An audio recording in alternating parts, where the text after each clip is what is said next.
ये अभिभाषण जब मैंने पढ़ा तो बहुत अच्छा लगा ये पढ़कर कि वर्तमान सरकार किसान की सच्ची हितैषी, हर किसान के उत्थान की बात करते हैं और उनको किसान सम्मान निधि की बात करके अपनी पीठ थपथपाने का काम करते हैं। लेकिन एक बात समझने में बहुत ही ज्यादा दिक्कत हुई कि जब चुनावी वर्ष है तो किसान सम्मान निधि लगभग 8.5 करोड़ किसानों को मिलती है और जैसे ही चुनावी वर्ष बीत जाता है 6 करोड़ किसानों की पीठ पे सम्मान पे लात मार करके सिर्फ 2.5 करोड़ किसानों को सम्मान निधि से नवाजा जाता है।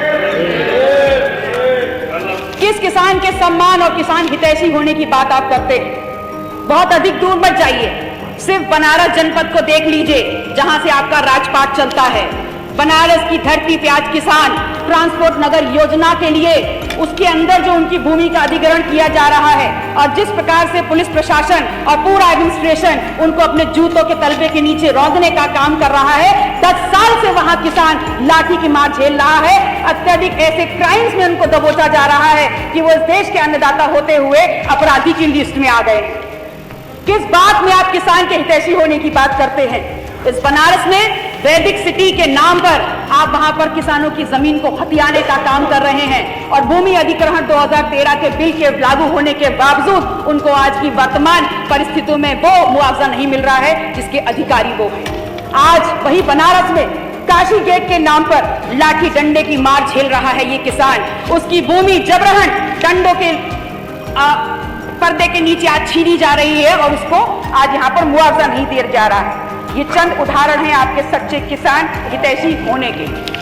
मान्यवर, मैंने सदन में पहले भी कहा और आज भी कहती हूँ कि आस्था दिव्यता का प्रतीक है और भगवान राम में किसकी आस्था नहीं है।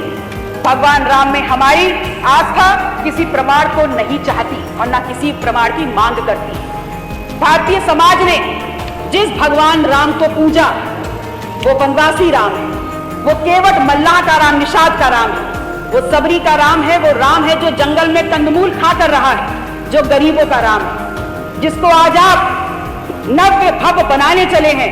उसकी दिव्यता अलौकिक है और युगों युगों से है। अगर आप मानते हैं कि पूरे विश्व ने इस अलौकिक अवसर का साक्षात्कार आज किया है तो इसी विश्व ने मणिपुर में हुई विभत्स घटनाक्रम का साक्षात्कार भी किया है। अगर आज आप इस अलौकिक अवसर के लिए अपनी पीठ थपथपा रहे हैं तो कम से कम मणिपुर में हुई घटनाक्रम पे एक शब्द बोल दिया होता तो हम भी आपकी पीठ थपथपाने का काम कर देते। मर्यादा पुरुषोत्तम श्री राम हमारे चित्त में भी है, चरित्र में भी है, चिंतन में भी है, लेकिन आवश्यक यह है कि भगवान राम के चरण जितने पूजनीय हैं उनके आचरण भी उतने ही पूजनीय हैं।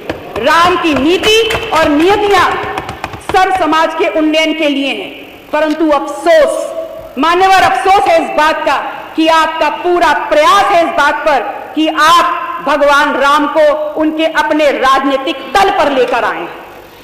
एक सुझाव के साथ कि जिस भगवान राम के चरण आप बहुत जोरों से पकड़े हैं, अगर उनके आचरण को भी उतनी ही जोरों से पकड़ लेंगे तो जिस राम चेतना, जिस राम तत्व को आगे लाकर आप इस देश में, इस प्रदेश में गरीब, युवा, अन्नदाता, नारी को सम्मान देने का और उत्थान देने का दम भर रहे हैं, अगर जातिवार जनगणना करा देंगे तो इस देश की हर जाति को उनके जनता, उनकी संख्या के अनुपात में, शिक्षा में, सदन में, नौकरी में, दवाई में, कमाई में, पढ़ाई में, इस देश के खजाने में, खेत खलिहानों में उनकी भागीदारी सुनिश्चित कर दीजिए और वो राम तत्व, राम चेतना सार्थक हो जाएगा, घटित हो जाएगा।